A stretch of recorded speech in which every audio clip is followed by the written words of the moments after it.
Olá, sejam todos bem-vindos a mais uma aula de Química e o conteúdo da nossa aula de hoje são forças intermoleculares e iremos estudar as três principais forças de Van der Waals, que são as forças de polo induzido, que ocorrem em moléculas apolares, também conhecida como forças de London, a de polo permanente, que ocorre em moléculas polares, e a ligação de hidrogênio, que ocorre quando o hidrogênio está ligado a átomos bastante eletronegativos.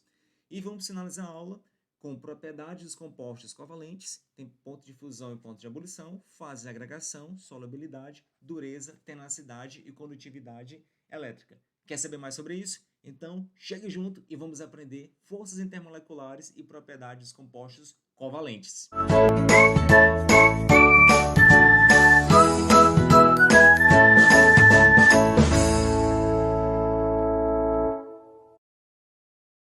Estudamos na aula anterior as ligações covalentes, vimos que essa ligação covalente ocorre por compartilhamento de elétron entre os átomos, porque os átomos que vão formar a ligação covalente são ametais, então tem a necessidade de receber elétrons. Então, para isso, eles compartilham os elétrons. Vimos ainda a regra do octeto, que ela afirma que os átomos eles tendem a formar ligações químicas para se obter 2 ou 8 elétrons na camada de valência. Isso porque foi observado que os gases nobres eles apresentam a estabilidade devido a apresentar 8 elétrons na camada de valência ou 2.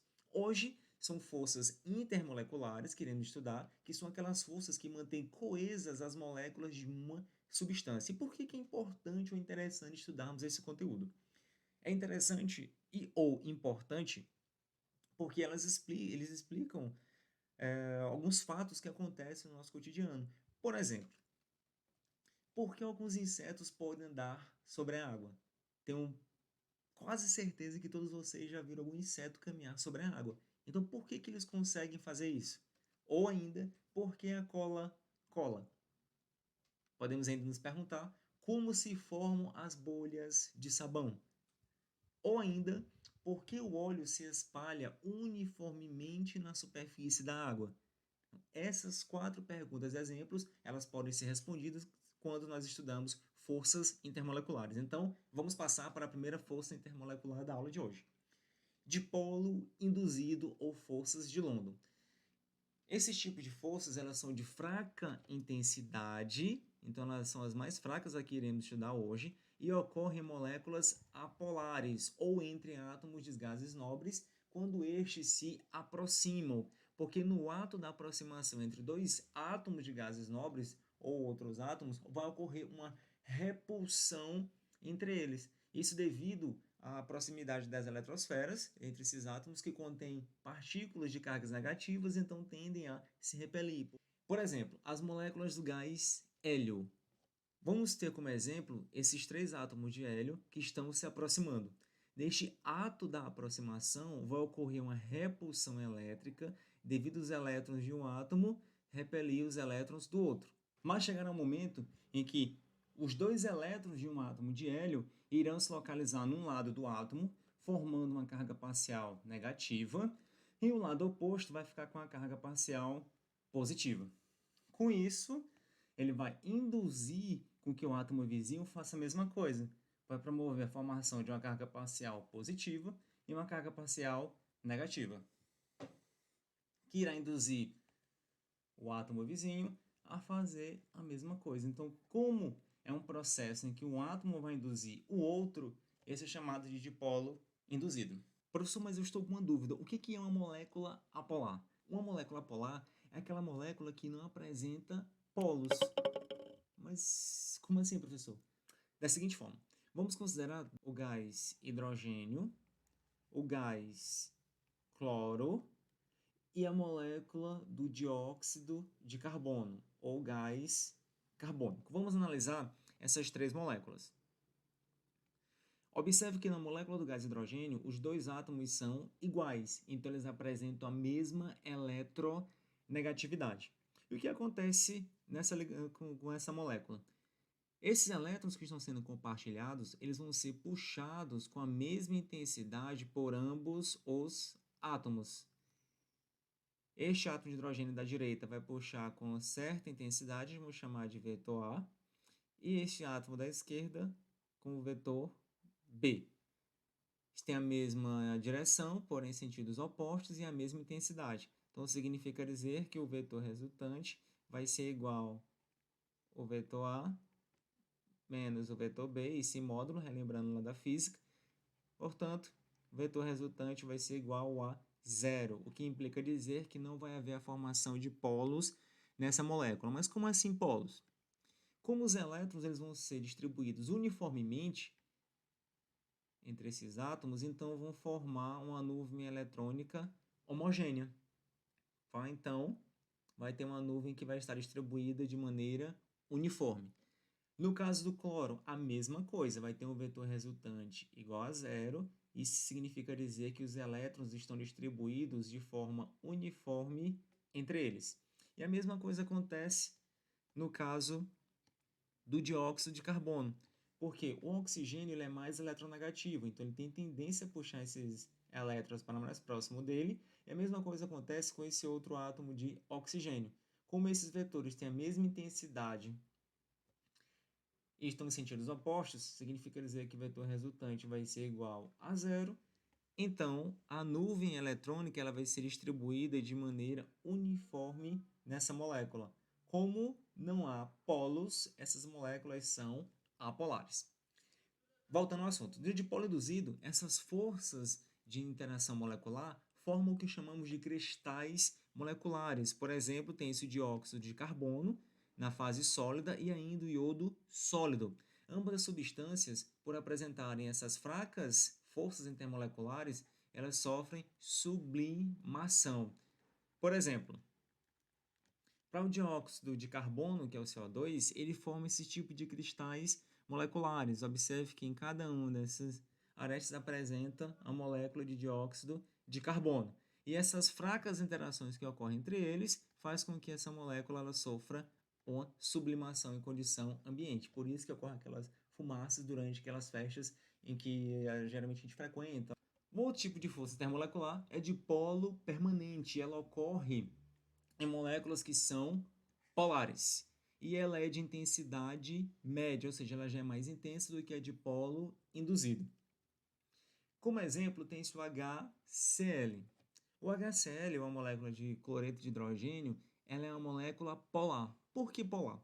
É formado por o átomo de hidrogênio e o átomo de cloro. O cloro ele é mais eletronegativo que o átomo de hidrogênio. Então, ele tende a puxar esse par de elétron para próximo de si. E, ao fazer isso, promove a formação de uma aglomeração ou de uma distorção da nuvem eletrônica próxima dele, como pode ser observado nessa figura. Então, terá-se uma carga parcial negativa e uma carga parcial positiva já existente na molécula. E como vai acontecer? Como já existe essas cargas parcial negativa e positiva, então vai ocorrer somente a orientação das moléculas quando elas se aproximarem. Tá? Considere como aqui sendo o HCl, que é carga positiva e negativa, que vai alinhar com a outra molécula que vai ter uma carga parcial positiva e a outra negativa, que vai se alinhar com a outra molécula de carga positiva e negativa, e assim sucessivamente. Então, vai ser o dipolo permanente, porque os polos já existem. E também formam cristais que são dipolares, por exemplo, brometo de hidrogênio na fase gasosa. Esses cristais dipolares, eles também se alinham conforme ocorrem as cargas negativas e cargas positivas. Observe que nesse cristal tem-se o átomo de bromo representado na cor verde e o átomo de hidrogênio representado na cor branca. Então, como o hidrogênio tem a carga parcial positiva, ela vai se alinhar com a carga parcial negativa do bromo, que se alinha com a carga parcial positiva do hidrogênio. Observe que vai haver sempre esse alinhamento, então forma um cristal dipolar.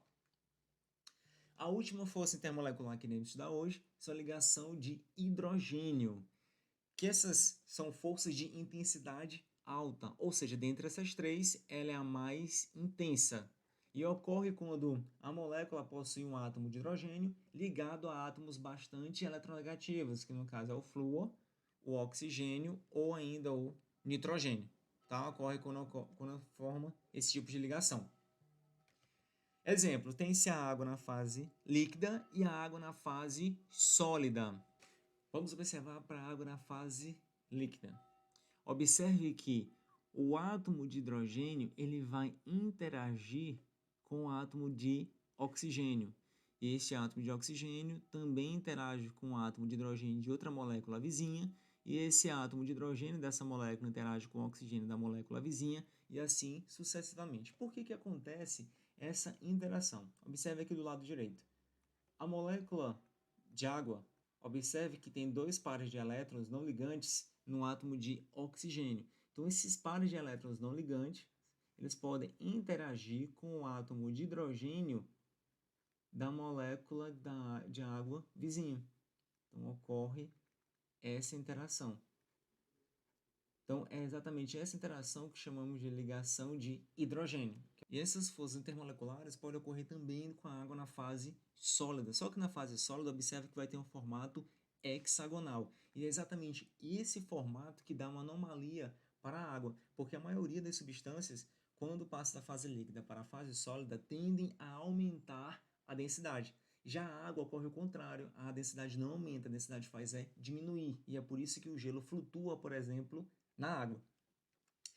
Tendo uma visão de microscópio com cores fantasias, observa-se que realmente tem um formato, né, de um hexágono. Tá? Esse é um exemplo de um floco de gelo. E veja a anomalia da água, do gelo flutuando na água. Então, ao invés de ter densidade maior do que a água na fase líquida, o gelo apresenta uma densidade menor devido ao formato hexagonal que é formado quando ela passa para a fase sólida. Sabendo disso, vamos então retomar para as perguntas que fizemos no início da nossa aula. A primeira, por que alguns insetos podem andar sobre a água? Bem, isso acontece porque as moléculas de água que estão abaixo aqui da superfície, eles fazem ligação de hidrogênio com moléculas que se encontram em todas as direções, da esquerda, direita, para frente, para trás, para cima, para baixo, ou seja, elas fazem interação ou ligação de hidrogênio em todas as direções. Já as moléculas que estão na superfície da água só fazem interação para o lado direito, lado esquerdo, ou então para baixo, ou seja, só interage com as moléculas que estão do lado ou então abaixo. Sendo assim, eles vão criar sobre essa superfície da água uma tensão superficial, ou seja, como se fosse uma fina camada que envolve o líquido. E é exatamente por haver essa tensão superficial é que os insetos eles conseguem caminhar sobre a água, conseguem andar sobre a água. A segunda pergunta, por que a cola cola? Vocês já observaram que são vendidos vários tipos de cola? Cola para colar cano, cola super bond, que cola vidro, que cola material de porcelana, dentre outros tipos de materiais, cola de sapateiro, que cola couro ou então madeira, e ainda uma cola branca, que é uma cola para papel. Então a gente observa que há vários tipos de cola. E essas colas elas são fabricadas de acordo com o tipo de material que se deseja que ocorra uma interação entre essas moléculas dos materiais. Por exemplo, os materiais que estão constituídos, ou então a interação que está constituída no papel, que é utilizada a cola branca, é diferente da interação que ocorre entre as moléculas que formam o cano. Tá? Então, por isso que existem esses tipos de cola. E qual é a função da cola? É exatamente intensificar uma força intermolecular entre os dois materiais. E esse tipo de cola pode ser a base de água, pode ser a base de solventes, ou então de outros tipos de materiais. E a outra pergunta é por como se formam as bolhas de sabão. Veja, no momento em que a pessoa está soprando para formar a bolha de sabão, lá naquele material líquido contém água e sabão. E o sabão ele apresenta uma parte que é polar e uma parte que é apolar. A parte apolar ela vai interagir com o ar que está sendo adicionado dentro da bolha e também com o ar que está fora da bolha. E a parte polar ela vai interagir com a água. Então vai formar aquela película contendo sabão e água. Tá? Então, por haver essa interação intermolecular entre a fase apolar do sabão com o ar e a fase polar do sabão com a água, acaba formando a película que dá origem a bolha de sabão. Essas cores, elas são devidas à difração da luz. Por que o óleo se espalha uniformemente na superfície da água?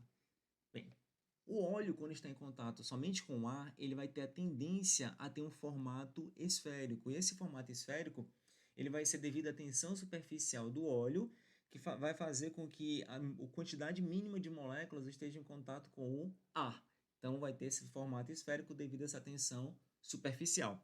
Só que quando o óleo é adicionado à água, já não vai ter mais esse formato esférico, ele já passa a ter um espalhamento mais uniforme. E por que isso acontece? O óleo, ele é hidrofóbico. Hidrofóbico. Ou seja, ele tem aversão à água, então ele não tem tendência a se dissolver em água. No entanto, a atração que ocorre entre as moléculas do óleo e água são mais intensas do que a atração que ocorre somente entre as moléculas de óleo. Aí você pergunta, professor, mas se a atração que ocorre entre essas moléculas é forte, por que então que ele não se dissolve um no outro?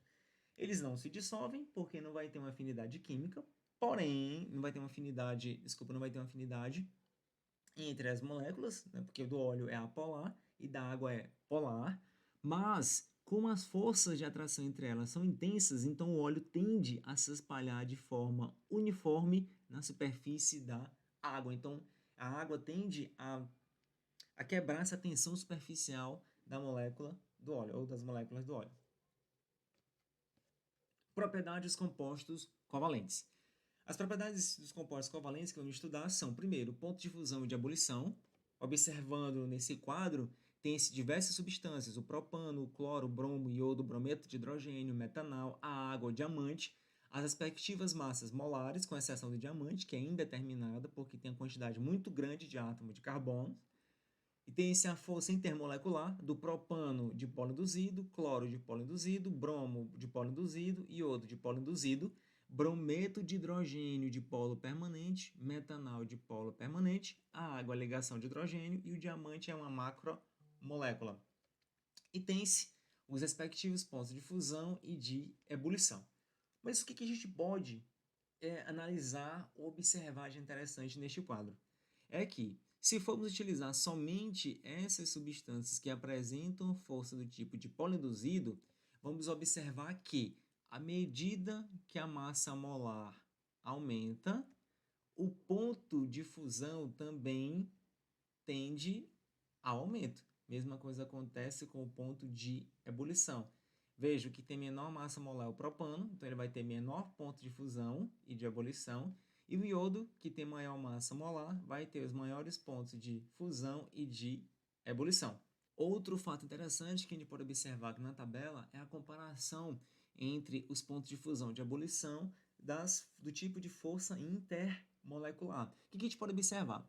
Que a força mais intensa, que é a ligação de hidrogênio, as moléculas apresentam os maiores pontos de fusão e de ebulição, quando comparado com moléculas que têm a massa molecular ou massa molar próximas, por exemplo, a água, o metanal, que é relativamente próximo, e ainda o propano.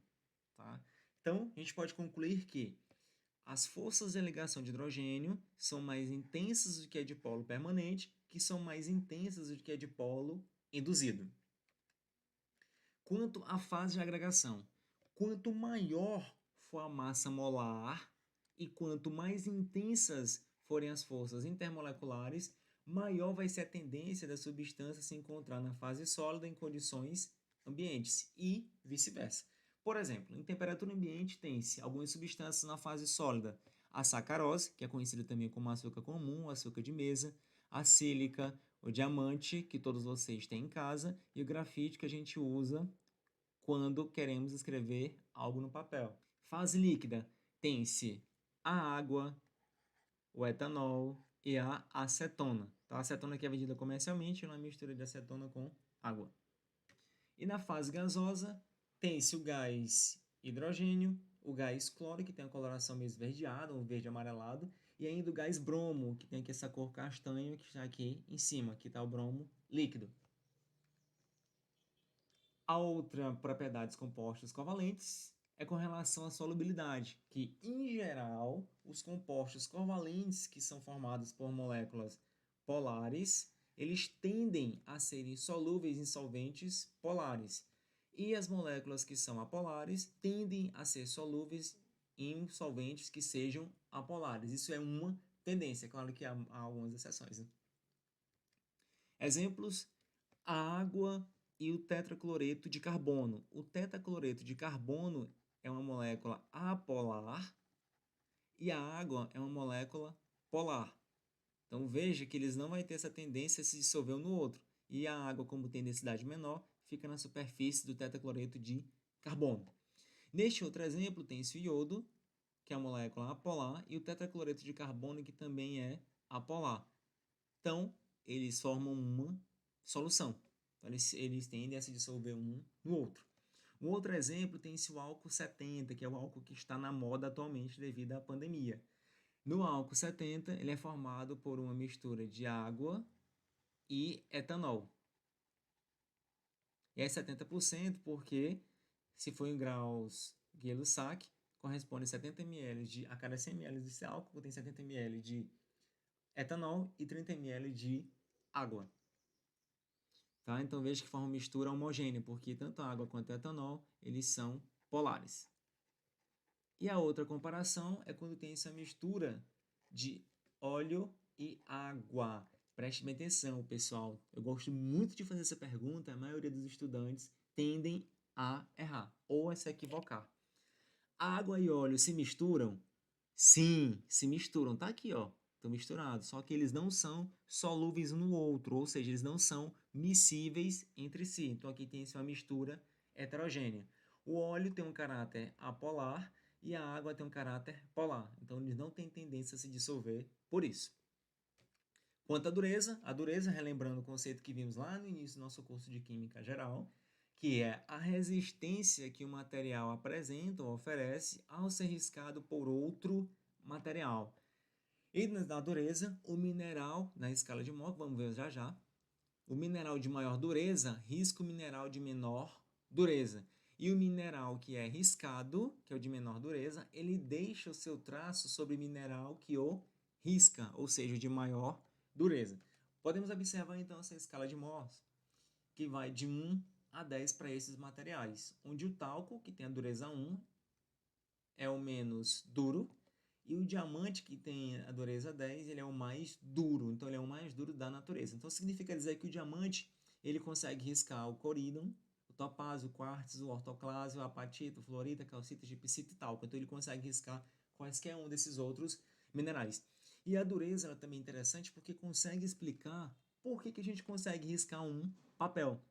Que na verdade é o papel quem risca o lápis. Por isso que forma esses traços da grafite, né, do grafite no papel, porque é o papel que risca o lápis.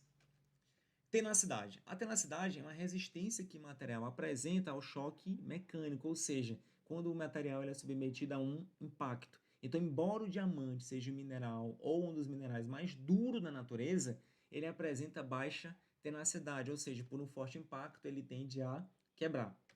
E ainda a condutividade elétrica, que refere-se à movimentação dos elétrons. Os compostos covalentes, eles atuam como isolante, ou seja, eles não são bons condutores de corrente elétrica e nem são bons condutores de calor. Com exceção importante que é a grafita. A grafita ela é um bom condutor de corrente elétrica e bom condutor de calor, por isso que ele é utilizado na formação de alguns materiais, ou então até mesmo em reação como é a eletrólise.